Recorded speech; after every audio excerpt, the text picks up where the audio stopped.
Today's Hootie and JJ Show is being brought to you by the following sponsors. The Aberdeen Barn, Virginia's finest steakhouse, located at 2018 Holiday Drive. The barn has been a Charlottesville tradition for more than 60 years. And by the Good Feet store. Visit the store at Stonefield, right across from the movie theater, for a free fitting of arch supports to relieve stress on your feet, knees, and back, and to allow you to walk and stand without pain. Also, stores conveniently located in Richmond, Northern Virginia, and beyond.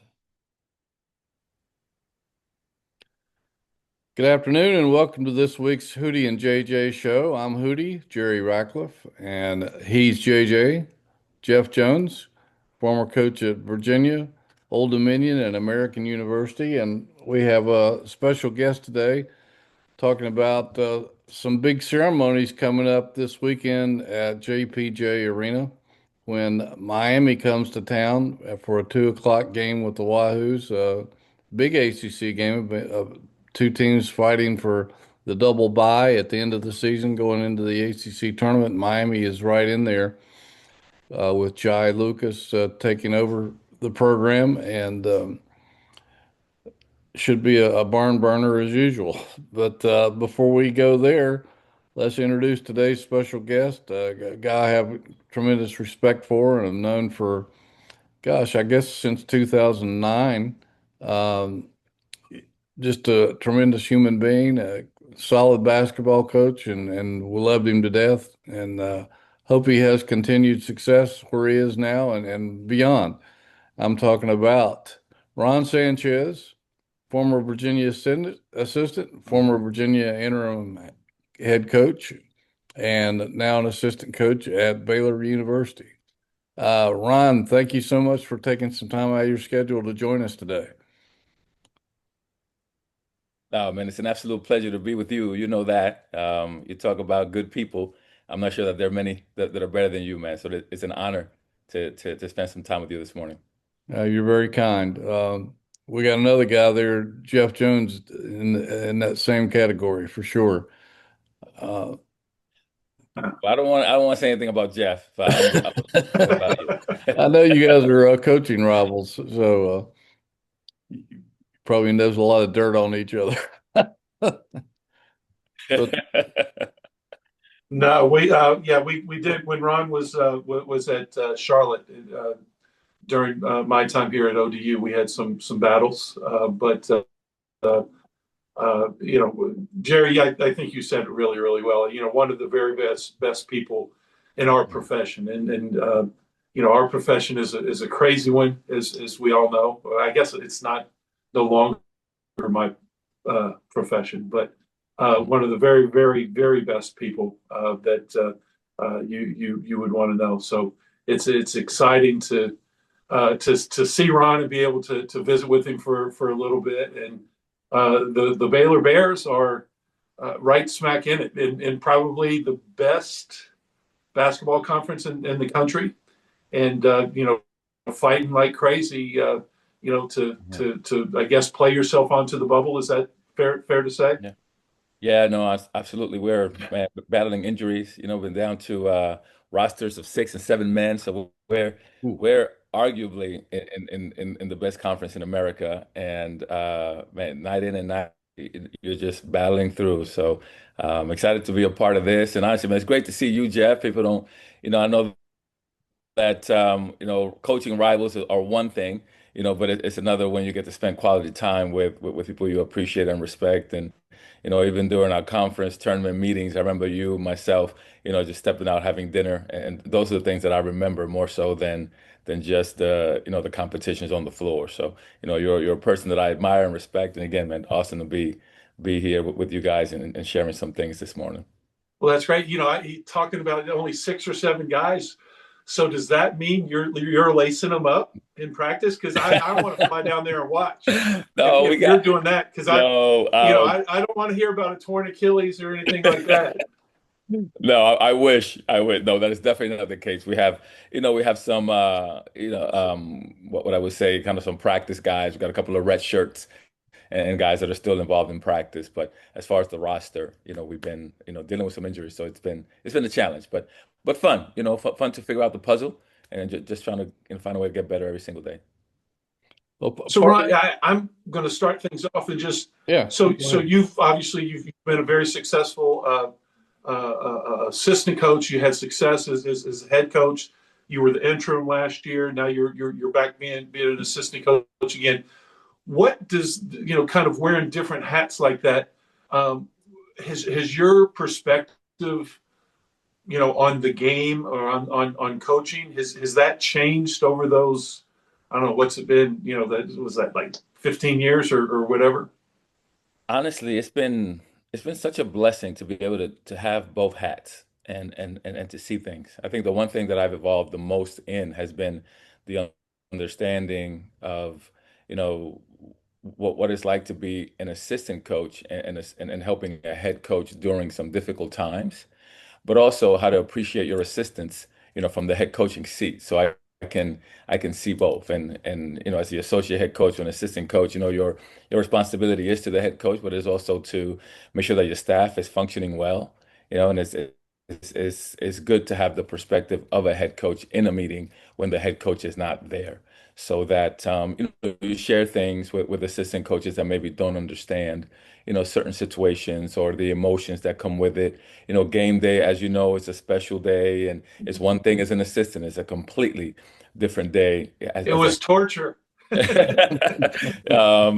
Practice an assistant is one thing. Practice, as a head coach is another. So just finding a way, to share on both sides, trying to be, the best assistant to the head coach that I can be, and also trying to be the best assistant to my colleagues, in similar roles here. So it is. I'm very fortunate to have had the opportunity to do both. How how long did it take you from when you left Virginia and you went to Charlotte to find what I call your head coaching voice? Because you just mentioned it's different, assistant coach. And how long did it take you, or were you one of those guys that just was just so ready, you just kind of slipped right into, that comfort zone? No, it takes a minute because when you're an assistant, you don't even know if you're going to stand as a head coach. You're going to put your hands in your pocket. You're going to sit. There's so many things that you just have to figure out. I think it took me one full season to figure things out. I think I was very fortunate where I had great assistants. Aaron Fern was an assistant of mine, and he was a former head coach. I was able to, really meet with him and talk to him. And I always had Tony and Dick Bennett on my side. And I was also really fortunate that I met Larry Brown while I was living in Charlotte, and he spent a lot of time with me. He really helped me through that transition as well. When you have a good camp around you, I think you can adjust a little sooner. Mike Hill was terrific as my AD, really helping me. He'd been with, so many good head coaches at Florida, Billy Donovan and so many others. And, I was fortunate, but it took me a full season. And then, as you know, COVID came and it kind of just changed things completely. So that was, a bump on the road. But after that, I think, it was smooth sailing. Had some good players that ended up, transferring with this new change and going to a higher level, and that impacted, things as a head coach in this new space. But it did. I think it took me one full season to really get my legs under me to be able to function, because you come in with an idea and a vision, but then reality sets. I think Brad Soderberg, would always say to us the Mike Tyson quote: Yes. "Everybody's got a plan until you get punched in the mouth." And as a head coach, when you first step in there, you got to get punched in the mouth before you figure some things out.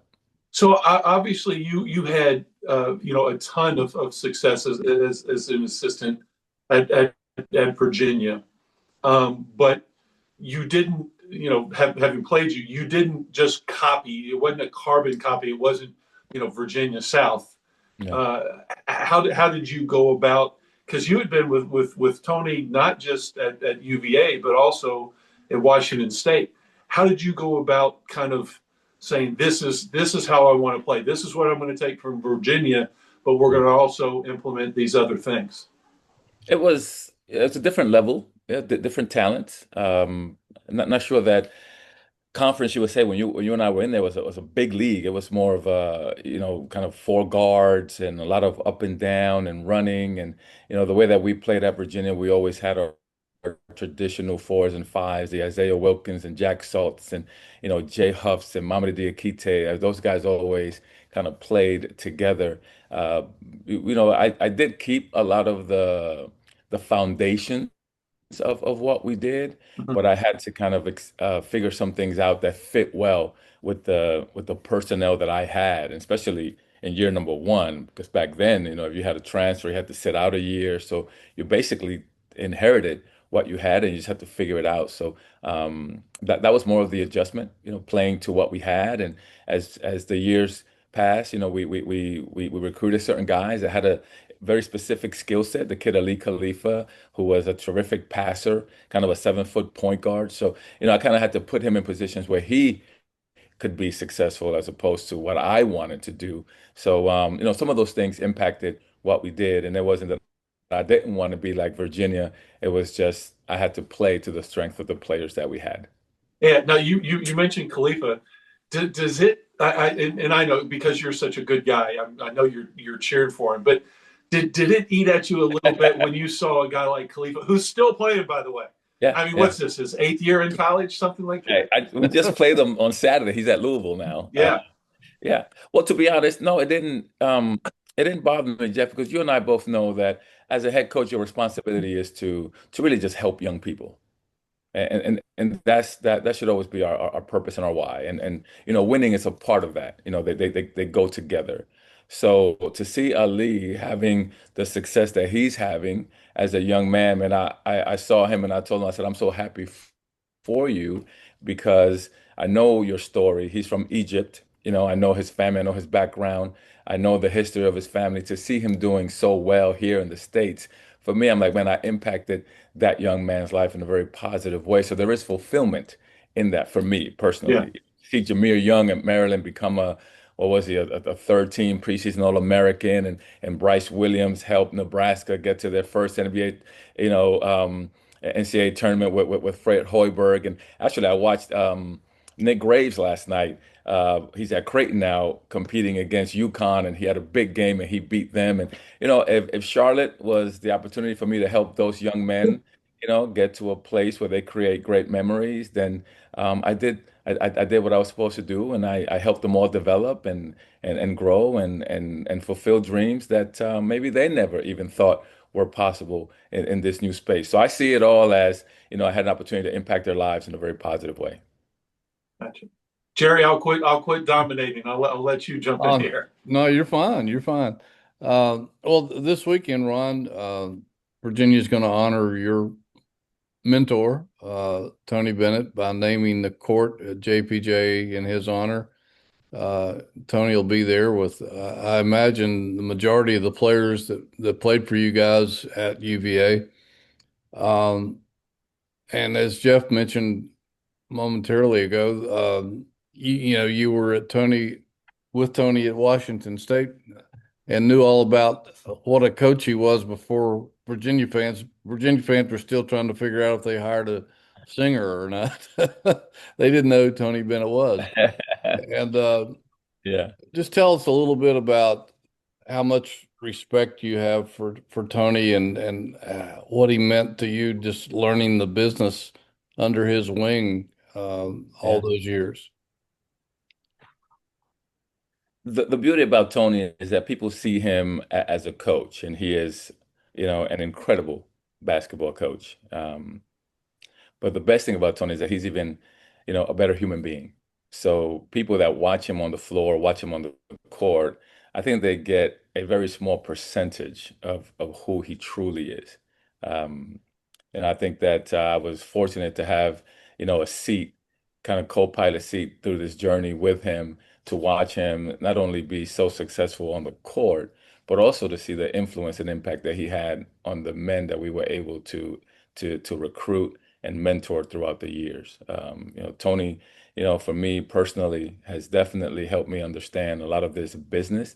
Both he, his father, his mother as well, really helped me personally grow. But the impact that he's had on my personal life has been even greater.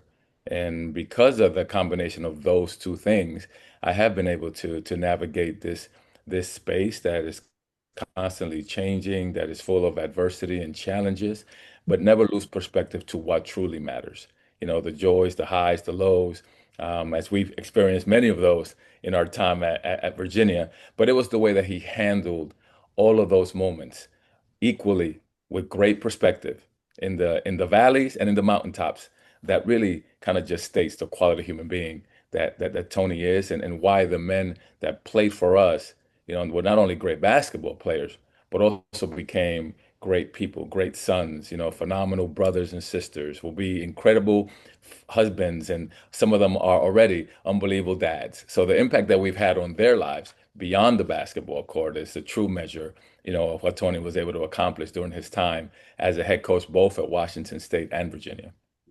When he told you we're going to Virginia, what was your reaction? Did you think Yeah. he might have been confused or something about why would I want to come there after, they had been almost basketball bankrupt, in terms of talent and wins and all that prior to you guys arriving? No, I was not surprised. You know, Tony was always one of those guys that wanted a challenge. He never looked for something easy.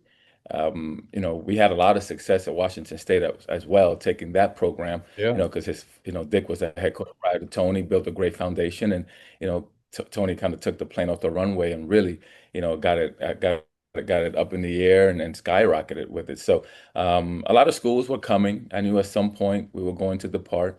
The selection of Virginia, I thought really fit Tony. I mean, he always marveled at Stanford, and we used to talk about it when we were in the Pac-10. And you know, Virginia just fit him as a person. I always said, you know, Tony may not be the best coach in the country back then when we first started. I said, but I think he is an ideal fit for the University of Virginia, and obviously that speaks for itself now. Yeah, yeah, yeah. That was the language going on at that point. I got the scoop on the story from John Oliver, and first person I called was Dick Vitale to find out about Tony Bennett, and he said, "Oh, what a perfect fit for Virginia." So, you're right. That was Mhm. exactly the right terminology for that. And there were some struggles early Mhm. because you guys had to kind of start from scratch. Well, Mhm. you guys never lost faith. You stuck to your plan. Tony kept talking about there's no shortcuts to building a program. And uh, what kind of a blow was it? I guess it was your first real recruiting class when you signed the 6 or 7 guys, and by Christmas, most of Mhm. them had departed. How did you guys survive that? Mhm. Absolutely. Same way. You know, we talk about you know, in recruiting, you sometimes you got to get lucky, and you know, that class we did not get lucky. We lost a couple of guys that transferred, and some had success, you know, in other places. But the ones that remained were the right ones. You know, they were pieces to build on. And in that group, you're talking about Joe Harris and Akil Mitchell. You Mm. know, to see the impact that those two had on the foundation of the program and the pieces we were able to bring in to build around them, you know, was a testament to that. I remember that first year we struggled. We struggled royally. Practices were hard, were challenging. I think Jason Williford at the time used to have to jump on the court and practice back then because we were low numbers, like Jeff is talking. But in the end, you know, the one thing about Tony is that he was always faithful. He knew what he wanted. He had a vision, and you know, his quote, you know, because of a lack of vision, men perish. You know, I don't know that's biblical in a sense, but he used that frequently. And Tony had a vision for what he wanted, how he wanted to do it, what the individuals that were going to be a part of him, you know, were like. Just like John Oliver and Craig Littlepage had a vision for what Tony would be like. So I think, you know, there was a kind of some synergy there with the group of people that were together, the staff from Mike Curtis coming back in, Jason Williford from our alumni, Richie McKay, former head coach. You know, so Tony built a staff in place that would help him navigate these tough times. We knew it wasn't going to be easy, but he knew when he walked into John Paul Jones Arena, because of the gesture and the commitment, of Paul Jones and committing to the program and having an unbelievable venue. He knew that he could build something special. He always said, this is a sleeping giant, and a lot of stories that go into concerts that we went in there and we saw fans, a lot of different things. But he saw it. He saw it well before it happened. And I'm just really happy for him that his journey has been this and that he was able to fulfill the vision that he had through some genuine and hard public adversity. It's funny. I was talking to Jay Willie the other day, and Akeel Mitchell popped up, and you talk about somebody kind of falling into your lap that turned out to be what ACC Defensive Player of the Year, and really a foundational piece for you guys. And it's crazy how it happens that way sometimes. Yeah. I remember talking to you, Jeff, when we were recruiting Joe Harris, because again, under learning the league, and we're like, man, can you watch this kid? I think we were in Vegas. I don't remember. And I said, can he be a guy that can impact the ACC? And you were like, God, I don't know, because again, sometimes you got to get lucky a little bit. But in the end, one thing and I'll say this, our pillars were so important to the programs, the foundation of the program, humility, passion, unity, servanthood, thankfulness, and recruiting players that possess some of those qualities, some of those pillars in their being were huge at the beginning. We always had a quote, you got to find guys that you can lose with first before you can win. And some of those guys that left us, we couldn't lose with, but the guys that remained, we could lose with them. And then we were able to win, from Joe Harris's first year to, Joe Harris taking us to a Sweet 16 and losing in Madison Square Garden, to Michigan State. And, a lot of guys that, really stuck through it with us. So, those are the things that I think were really, really important when you're building a program is especially in today's climate. I think we're focusing on, kids now are focusing on what you're getting, but as we build now, you still gotta recruit people or bring people in that are more interested in who they're becoming in their journey. So those parents, those kids, they wanted the influence of a Tony Bennett. They wanted the influence of those pillars so that they could become not only better people, but man, amazing, amazing basketball players. The guys that we've been able to recruit and the like the basketball careers that they've had, some of us are, pleasantly surprised by what they've been able to accomplish, beyond the University of Virginia. Hey, Jay Huff, starting center in the NBA. Yeah. How about that? All right. The leading shot blocker in the NBA or something Yeah. like that. So, to go from a red shirt, 170-pound kid, again, back to a vision, we saw what he could become. And but one thing about him is, he was a Virginia fit, he was a Tony Bennett fit. And because of that, he was able to use his time at UVA. So now he's, having a phenomenal pro career. Do you think it's still, I don't want to say possible, but when you're talking about recruiting a kid and the parents and everybody wanting more than, I'll say it in a better way, how can you keep the process from being only transactional? Because so much now it's and it's always been playing time. That's always been in there. But with the money and everything else now, does some of those other intangible things does it get lost, or is it still something that that some recruits families are looking for and you guys can provide? I think it's a combination of both, and I think the secret lies in the balance. That there is now a new space where individuals can take advantage of their talents and skills, and they have to be compensated in that way. But at the same time, I go back to is you got to get the people right. You got to get the people right, and every institution, every coach has a fit, and if you get the wrong people, it just doesn't work. Um, You got to find out what you're willing to do in this new space. And I think individuals still got to want to be a part of a university and continue to build on legacies and, you know, have the desire, to lift banners and not just to receive. There has to be a reciprocal relationship in this new space. And I think for us, older coaches now, we have to, we're relearning the business in a certain way from the acquisition of talent, which I always felt was the number one priority in my role as an assistant coach. And as a head coach now, it's become more challenging. So I think there's a balance between the two. Um, I don't know where it will end up, but I do believe that there's a balance between it. But I go back to, you got to get the people right. Yeah. How? Tell me what are some similarities and what are some differences between Tony and I'm blanking. Scott. Scott. Yeah, Drew, Coach Drew. They really care about the guys that they coach.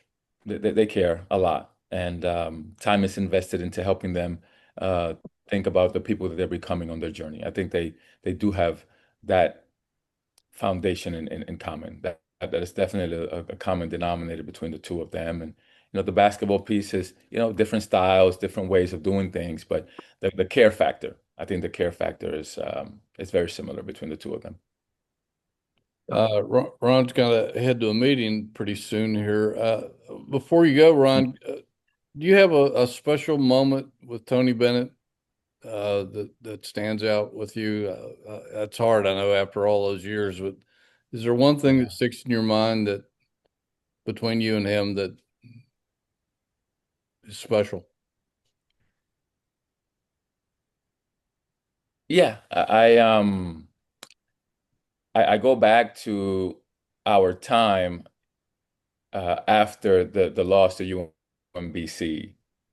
I think that our time together after that game stands out from a basketball standpoint. But we have so many others. I mean, Tony was there at the birth of both my children, so we have those special moments to share as well. The game at Louisville when we were down, I don't know how many points, and we came back and won. And we hugged at the end of the game. I think it was the first time he and I really ever hugged that way. It was a special moment Yeah. for us as well. But another special moment for me with Tony was sitting with him in his hotel room after the national championship victory. And just him and I just sitting on the couch across from one another, just talking and appreciating the journey.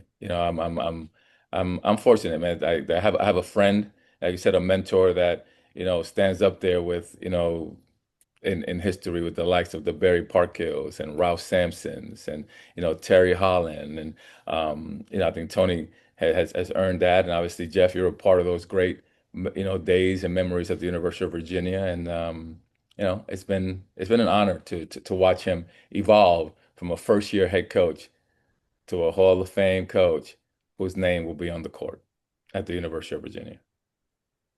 Yeah. Good stuff. Go ahead, Jeff. Thanks, guys. Appreciate it, man. It's Thank great you, catching up Ron. with you guys. Yeah. Best of luck this year, Ryan. Thank you so much. All Yeah. right. You Good guys have a luck great with the one. Bears. Bye-bye. Okay. Thank you. Thank you. Okay. Bye-bye. Bye. That was really Well, cool, Jerry, JJ. we talked about kind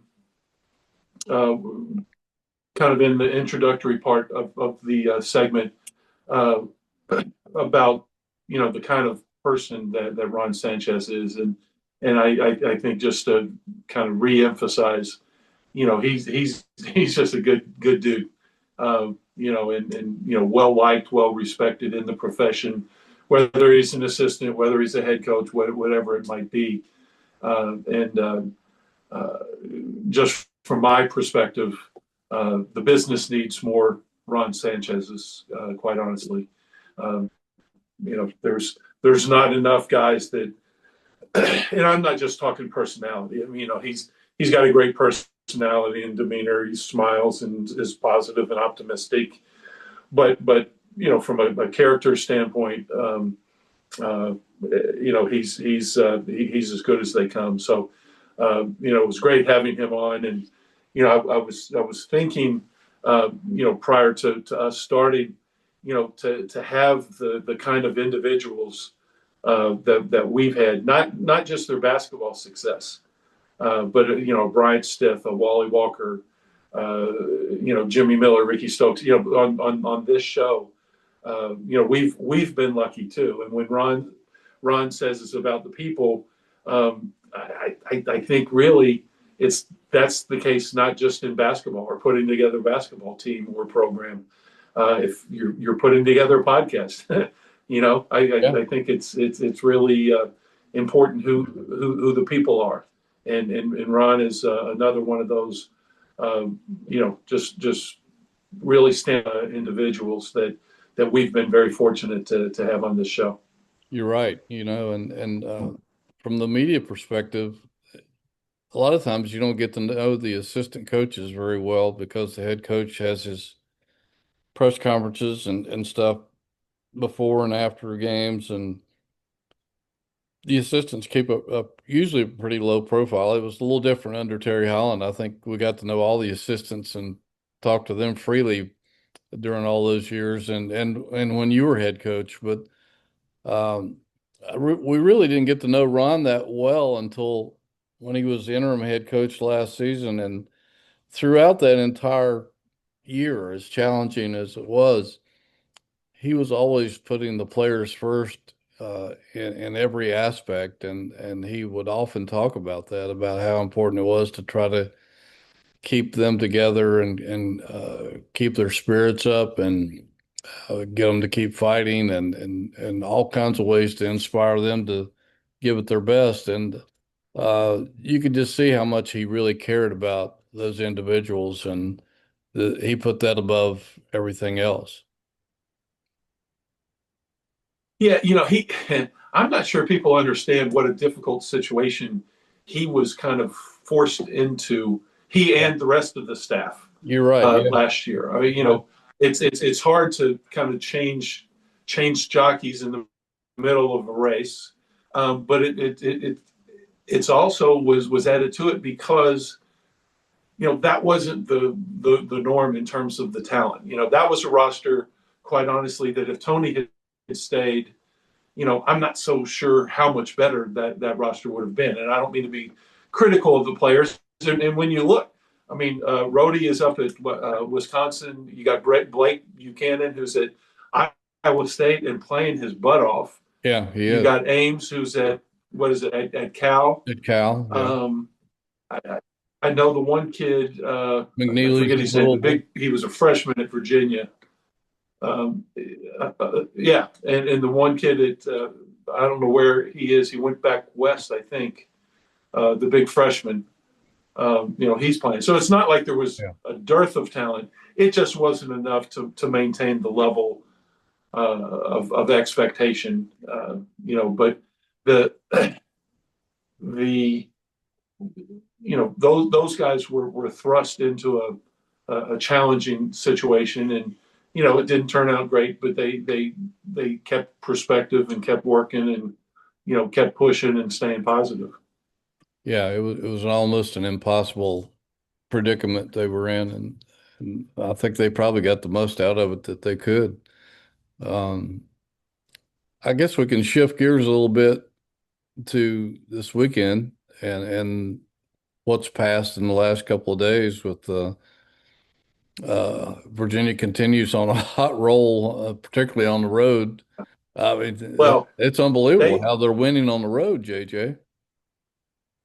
Well, Ryan and I talked, and I said, look at, NC State, look at Clemson, look at, because obviously Virginia didn't play great against Notre Dame or Syracuse or Boston College. There were some,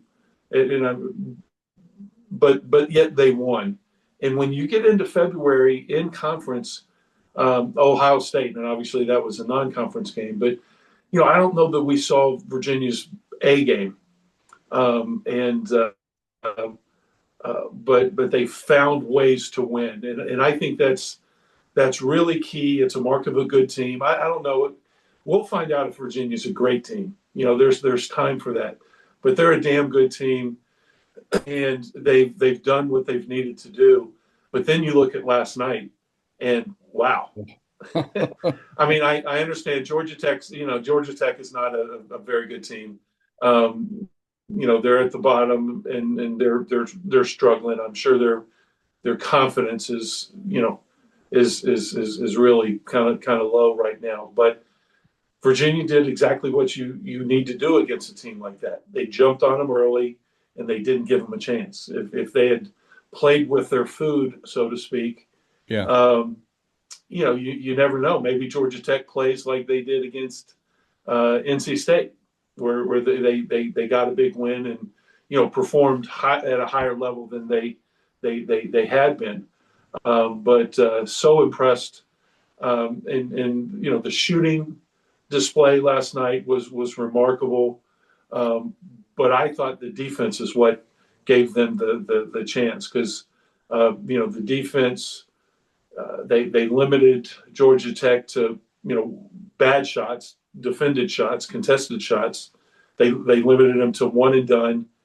They forced some turnovers, particularly in the first half, and they got out. They got out and they ran, and that's you could see, and I'm just watching on TV like everybody else. You could see how much fun they were having. They were sharing the ball. They were celebrating together after good plays, and playing the way Ryan wants them to play. So that had to be fun, and to get a breather after the kind of the last couple minutes, the tense moments against Notre Dame, BC, Ohio State, Florida State, to get a blowout. Florida State, yeah. To get a blowout like that, that's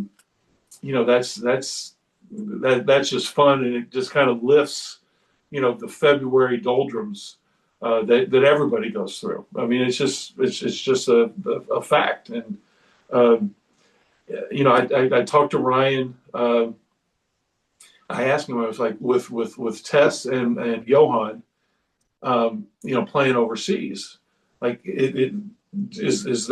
have they hit a brick wall? And their seasons went just as long, but they didn't play as many games, or they didn't play multiple games a week, right? And that whether it's physical and they didn't look like they were too tired last night, but the mental part of it, you wonder if the first time they've been through that. How has that affected them? But when you've got a guy like Dallin Hall, who's older, more mature, and such a great leader, he's the quarterback of the team, so to speak. Maybe he makes life easier.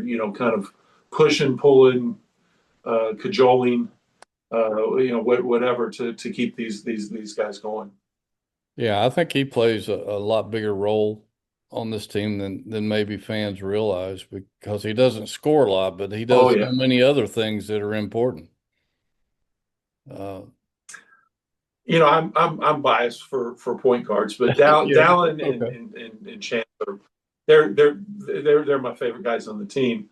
On a team with a lot of likable guys, but just what Dallin contributes, both tangible and intangible. And then Chance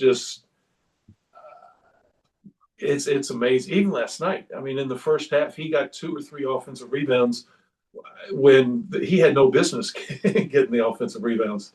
He's just such a fearless, and he doesn't do it with a lot of bravado, but he's tough. He sticks his nose in. Not a lot of mean mugging or any kind of adversarial stuff. He just competes. He competes for loose balls. He competes for rebounds. He competes defensively. He's got the physical toughness despite his height, the lack of size. But he's got some mental toughness. I've never met his father, but I'm guessing somehow or another he passed something down to him that has allowed Chance to. I mean, he's playing better in college in the ACC at the highest level than he even did in high school. Yeah. Against Yeah. much less competition, and I don't know. It's fun to watch, and even at 65, almost 66 years old, for guys like that play the game the right way, to use an overused phrase is a lot of fun for me. Yeah. My kids actually went to school with Chance's parents, Dory, who was a cheerleader with my daughter, and then Joe, after high school, was a boxer. So you can see where some of Yeah. that toughness comes from, and he did pass that down for sure. Uh, but you're right, and how important is it, JJ, that if you look at the ACC statistics, Dallin Hall is number one in the conference, and Chance is a really close number two in assist to turnover ratio. They're the top two in the whole league, and they play with each other. Well, they're up there in terms of assists, but the assist to turnover is, in my mind, and it was as a player as well. And I don't know if you remember, but it was frustrating as hell having Doyle Smith, and everybody remembers what a great person I know where you're going with Doyle this. was. But Doyle Smith was so stingy with the damn assists. I mean, if you were at Clemson or at North Carolina State, they gave you an assist. I mean, you could pass it to somebody, and they could make a great move, dribble 10 times, and hit a difficult shot, and that was an assist. And Doyle, he was strict. I always really focused on the assist to turnover ratio, and Dallin having a 3-to-1. That I would start every season telling my point guards that was our goal, right? And very few of them ever did it, but that was the goal, because if you were at 3-to-1, you were doing something really really well. And to have two guards, Dallin's 3-to-1, and Chances is like 2.9 something to 1. That's incredible. I don't know how you would look something like that up. I doubt seriously that there's another team in the country that has two guys that has that many assists with that few turnovers and has that assist to turnover ratio. Yeah, you're right. I can't remember it happening that I can think of off the top of my head with any other team in recent years, if in the ACC for sure. Well, and Jerry, just to point out, sorry for interrupting, but No, go ahead. Dallin, I think last night, if I looked at the stats last night, 10 assists, Yeah, one turnover, 10 assists, no turnovers. Yeah, had a double. Yeah. Um, yeah, and that was that's an incredible stat line. And Kadir Copeland for NC State recently, and again, passing those things out like M&Ms, but he had they had him for 16 assists without a turnover. Those are some incredible numbers, and when you're Virginia and nobody's playing 30 minutes, and it makes it even tougher to have those kind of numbers. If you're playing 35 minutes, it's a little bit easier, but so that means that Dallin is finding the guys, and Chance are finding the guys that need to have the ball. But B, you don't get an assist on a missed shot, so somebody's making some shots too. So It's a good point. That's a good thing. That makes Ryan smile. Oh, absolutely. This will probably make him smile too, but unfortunately, it was at your expense. uh, Yeah, he broke your record for most wins by a first year head coach in the ACC, and he was almost apologetic about it when it was brought up to him the other day. we laughed about it afterwards, and I told him I was pissed off, but he, he got it. I got to 21 at the end. That was the final record. He still has however many games to go. And I said, yeah, I don't think I don't think I had much of a chance there. We They're rolling in. Saturday's game. I mean, besides the festivities and the naming of the court and recognizing Tony, there's a lot at stake with Miami. Miami's just a game, half game behind, and they're one of the surprise teams, I think, in the ACC, maybe the biggest surprise team. And they've won, including the game that they won, in the last few seconds against NC State. They've won some games that they shouldn't have won, but that's, you never know these teams of destiny that it seems like the ball bounces their way. So this one is big. Miami is, in my mind, I don't know that they necessarily feel like it, but they're playing with house money. Nobody expected this from them. There's really very little, if any, pressure on them. The pressure will be on Virginia Saturday because, they're supposed to win. They need to win, right? They need to keep winning. And it's not the end of the world if they don't, but they're squarely in the tournament. But to get the best seed that they can possibly get in today's world, it's all about the NCAA tournament. So yeah, you're right. But they're right there, right behind Duke, and it's only fitting that they that if they can win out until then, it's only fitting that they go there. That will be much must watch TV if they can do that. And the game, and there's others. I mean, they got Wake and Virginia Tech and NC State, somebody else after Miami, I think. NC State, yeah. I believe. But yeah, so it's not necessarily an easy path. But this one against Miami will be another big test, a character test, as well as a test. I think it's safe to say, I'm not saying anything out of line. I think they're the better team, but are they going to be the better team? On Saturday at noon or whenever the game is. Yeah, 2:00. Miami was boasting that Jai Lucas was the fastest first-year ACC head coach to, I guess, 20 wins, but he did it in 25 games, and we looked, and Ryan did it in 24 games. So the fastest since Bill Guthridge in 97, 98.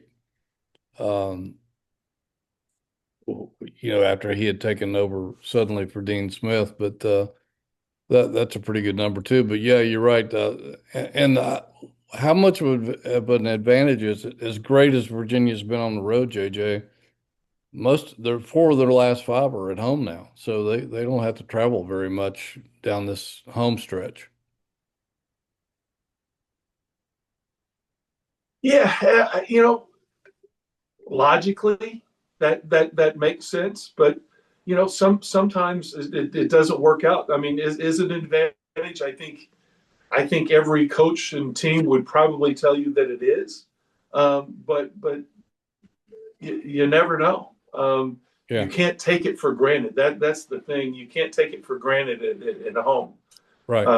And I'm going to put a little kind of a bug under the saddle for the Virginia fans. The fans can't take it for granted either. This is the time that the players and coaches, everybody's got to bring their A game.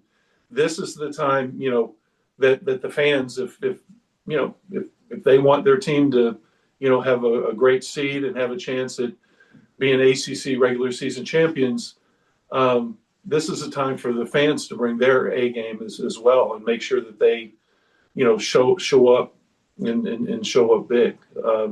And that's the case everywhere, and the team, and it's not just Virginia, but teams respond to their home fans, and that makes JPJ a great home court advantage, the same way that Duke has down at Cameron. So it is literally a team effort. To have a great, really special season. Yeah, I know last week, you missed last week's show because you had a prior engagement, but Dan Bonner was sharing that Jim Boeheim had told him that week that we hadn't seen Virginia play its best basketball yet. I still don't think we have, but that first half last night in Atlanta was pretty damn close, I think. Well, how do you feel about that? Yeah, well, it was awesome, but you don't know how much of that was aided by how bad Georgia Tech was. That was and I'm not trying to kind of pile on with Georgia Tech. It was just a bad night for them. I mean, they didn't have the energy that they would have needed to compete, with Virginia playing the way that they were. But Virginia was ready to play. Think about this now. And I'm going to come up with two cases. One was at NC State, and then last night, where Virginia has had, gotten out to quick starts, and one was an early game, a 12 noon game on a weekend. Last night was a 9 o'clock tip, 8:39, whatever it was, but a later tip. Not your traditional starting times. And Virginia's been ready, and you see what happens sometimes. It's just as important to come out raring to go, come out of the gates, just shooting both barrels, so to speak. And if you can get that team down, that can put you in a position to have a dominant performance. As a head coach, how many times can you expect your team to do that, to come out roaring out of the locker room? I imagine you have to pick your spots, or is it just random, or how does it work? Well, no, I don't think it's intentional. I think, in some ways maybe it happens organically.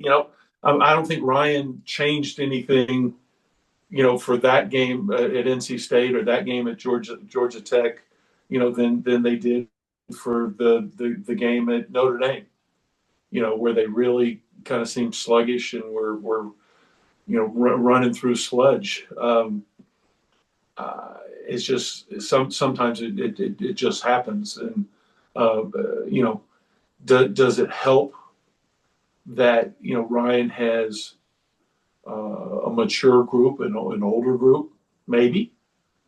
I mean, it might. But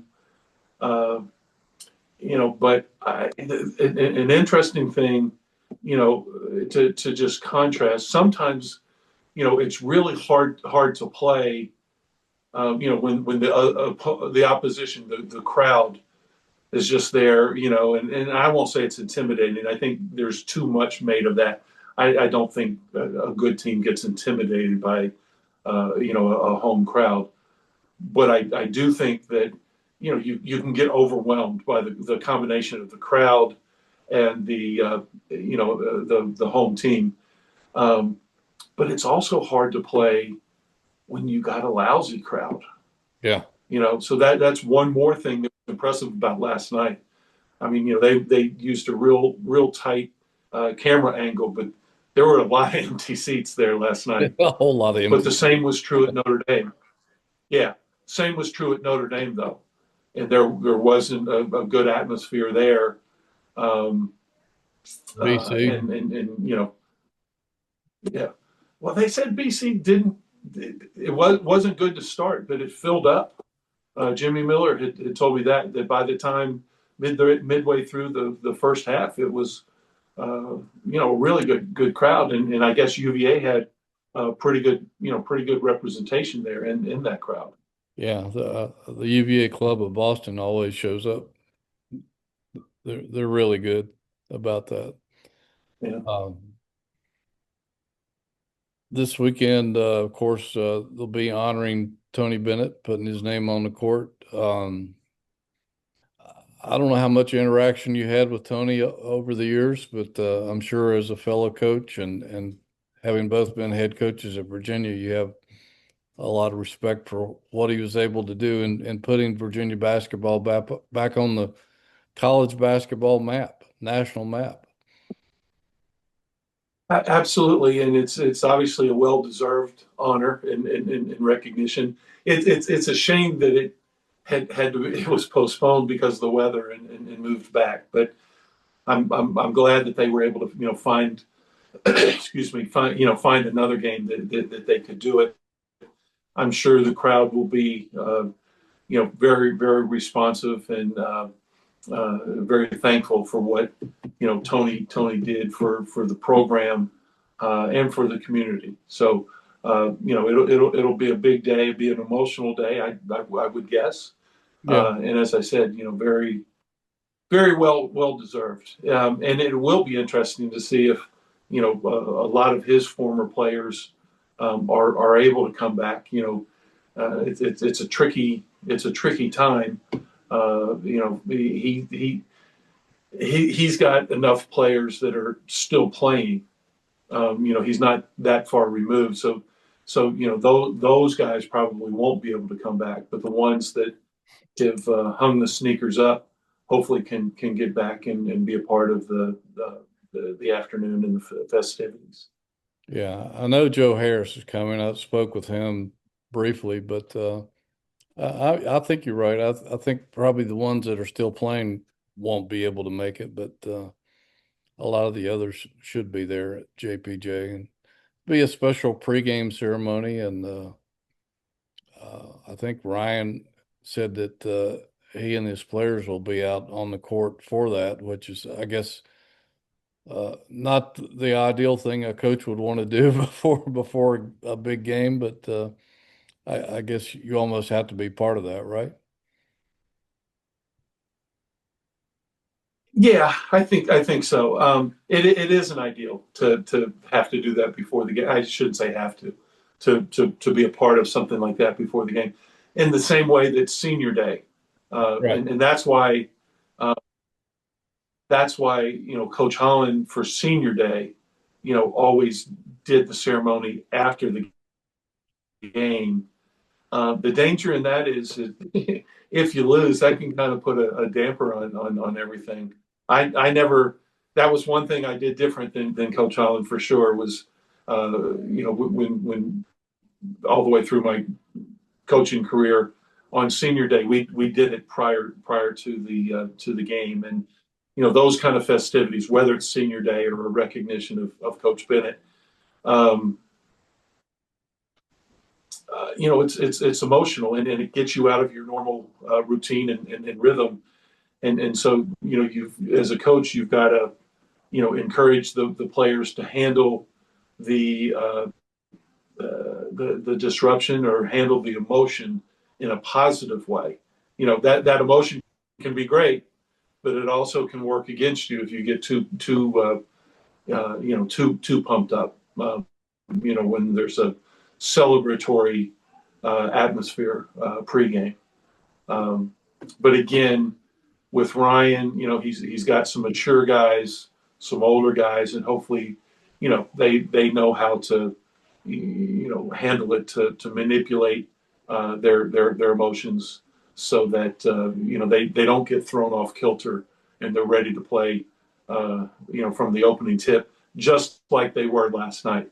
It'd be great to get off to a quick start like that, and just kind of get Miami down and keep them down throughout the course of the contest. Yeah, that's a good point. And the fact that these guys, except I guess for Gertrude, don't have any emotional attachment to Tony or that, so that removes them. Yeah, but they a little bit, but they're intelligent enough. Their emotional IQ, they know how much Tony means to the program and the people that are going to be there. So yeah, it'll be it'll be an exciting time. They'll feel that energy. That's one of the things when it's a big game. You can have your headphones in or whatever, but you can feel the energy. You don't have to hear a loud crowd. There's just that buzz. And you never lose that. You've got that sixth sense that it's a big one, and Saturday will be a big one. Yeah, no question. Fighting for a double bye, that's for sure. And Wahoos are in a close second in the ACC standings behind Duke. So and it's interesting. I kind of feel bad because I've fallen into what I think is a national trend.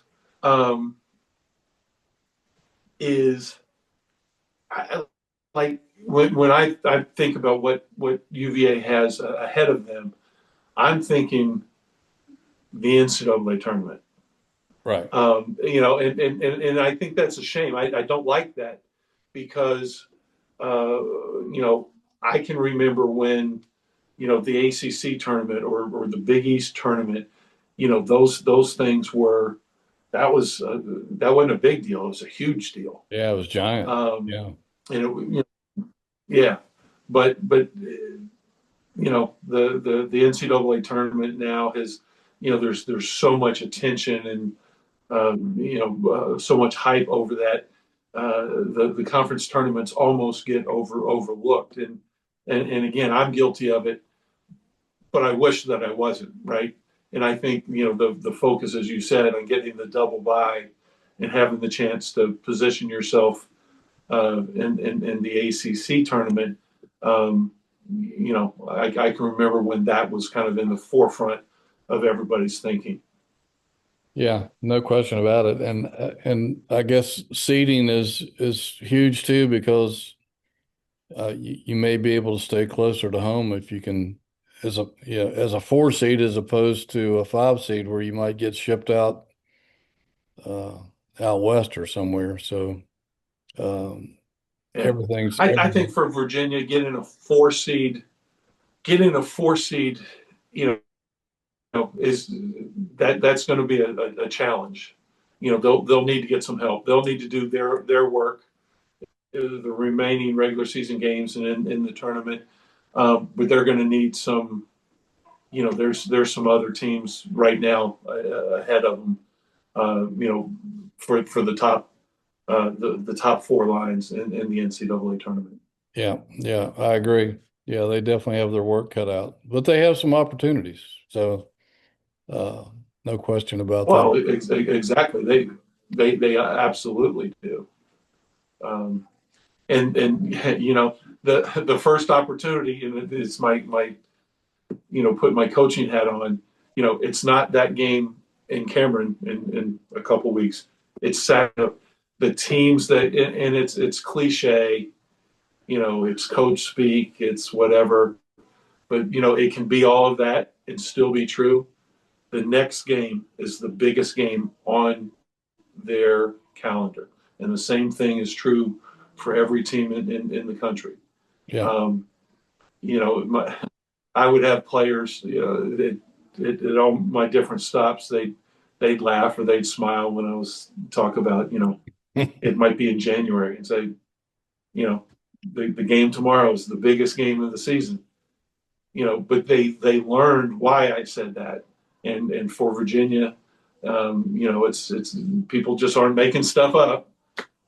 It's that's like Saturday against Miami is the biggest damn game of the season, because if you win that one, it makes the next one big. And then, and the stakes keep getting higher as long as you take care of your business.